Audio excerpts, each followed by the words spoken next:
साथियों नमस्कार। साथियों, यह वीडियो केवल उनके लिए है जो सत्य और परमात्मा की तलाश में है। साथियों, वैसे तो हम अलग अलग तलाश में निकले हुए हैं। सबकी जो तलाशें हैं वो अलग अलग है। कोई धन की तलाश में है, कोई पद की, कोई प्रतिष्ठा।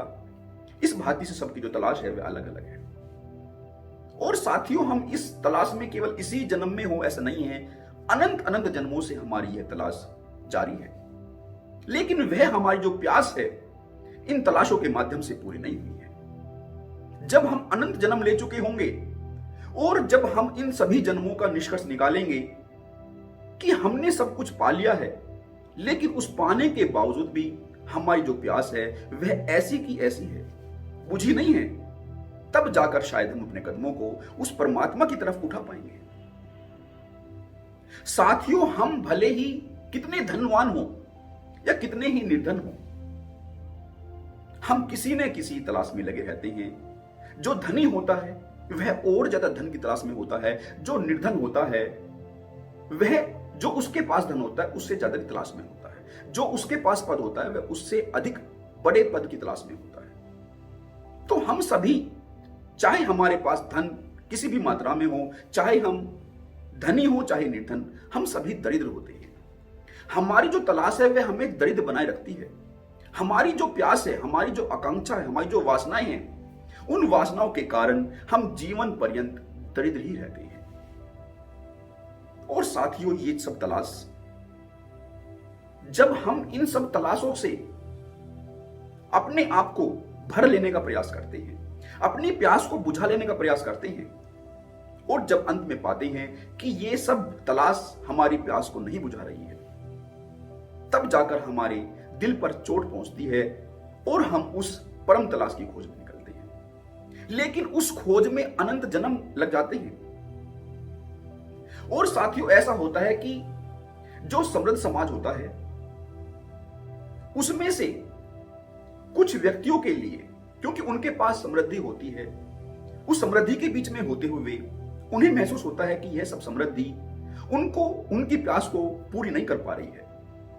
तो वे इस निष्कर्ष पर निकलते हैं कि जो वास्तविक तलाश है वह किसी और परम पद की तलाश है। तो उस समृद्ध समाज में से कुछ भगवान महावीर, कुछ भगवान गौतम बुद्ध अपने कदमों को उस परमात्मा की तरफ बढ़ाते हैं। लेकिन ऐसा नहीं है कि जो समृद्ध समाज है वही अपने कदमों को उस तरफ बढ़ा सकता है। कोई कबीर भी अपने कदमों को उस तरफ बढ़ा सकता है। साथियों, लेकिन इस सब को अनुभूत करने में कि हमारी जो मूल तलाश है वह किसकी तलाश है, इसको अनुभूत करने में, इस निष्कर्ष पर पहुंचने में हमें बहुत सारे जन्म निकल जाते हैं।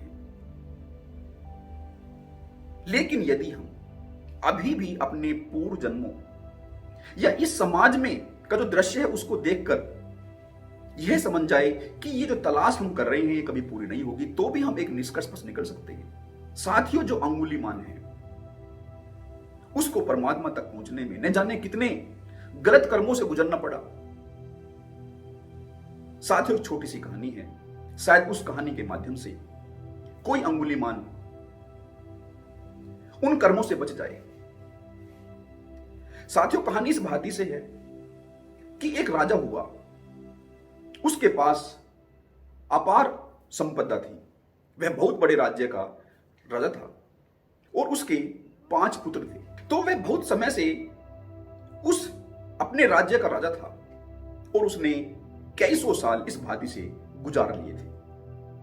तो एक बार यमराज आते हैं और उसको अपने साथ ले चलने के लिए कहते हैं। तो वह राजा कहता है कि मेरा राज्य बहुत बड़ा है, मेरे पास तो अपार संपदा है, मुझे इस सब का जो स्वाद है वह तो चख लेने दो। अभी तो मुझे कुछ 100 साल ही हुए हैं, अभी तुम बाद में आना, मुझे तुम ऐसा करो 100 साल का समय और दो। तो वह यमराज उसके कर्मों के आधार पर, उसके पूर्व जन्मों के कर्मों के आधार पर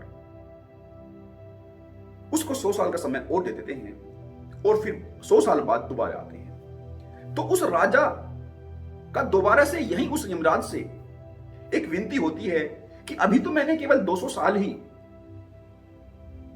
इस सब का भोग किया है, अभी मुझे तुम 100 साल का समय और दो।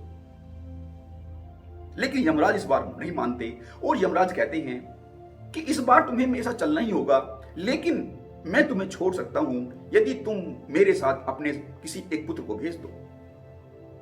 तो वह अपने पुत्रों से कहता है कि ठीक है कि तुम चले जाओ। वह अपने बड़े पुत्र से कहता है तो बड़ा पुत्र जाने के लिए मना कर देता है। वह कहता है कि जब तुम इतने बूढ़े हो गए हो, 200 साल तुमने गुजार लिए हैं और तुम भी जाने को तैयार नहीं हो, तो हमारा तो अभी नया जीवन है, हम क्यों चले जाए। साथियों, इस बात से उसके चारों पुत्र मना कर देते हैं। लेकिन जो छोटा पुत्र होता है वह यमराज के साथ चलने के लिए तैयार होता है। तो राजा अचंभित होता है, और न केवल राजा बल्कि यमराज खुद अचंभित होते हैं कि यह छोटा लड़का क्यों जाने के लिए तैयार हो गया। तो वे उससे पूछते हैं कि क्या कारण है। तो वह पुत्र कहता है कि जब आपने इतना बड़ा आपके पास राज्य है, इतनी धन संपत्ति आपके पास है, और आप 200 साल से यहां राजा है और सब कुछ आप भोग रहे हैं, और फिर भी आप संतुष्ट नहीं हैं, तो मेरे हिसाब से तो यह संतुष्टि यहां मिलने वाली है नहीं। क्योंकि अगर संतुष्टि मिलनी होती तो आपके पास सब कुछ है, समृद्धि आपके पास है, तो अब तक संतुष्टि आपको मिल गई होती।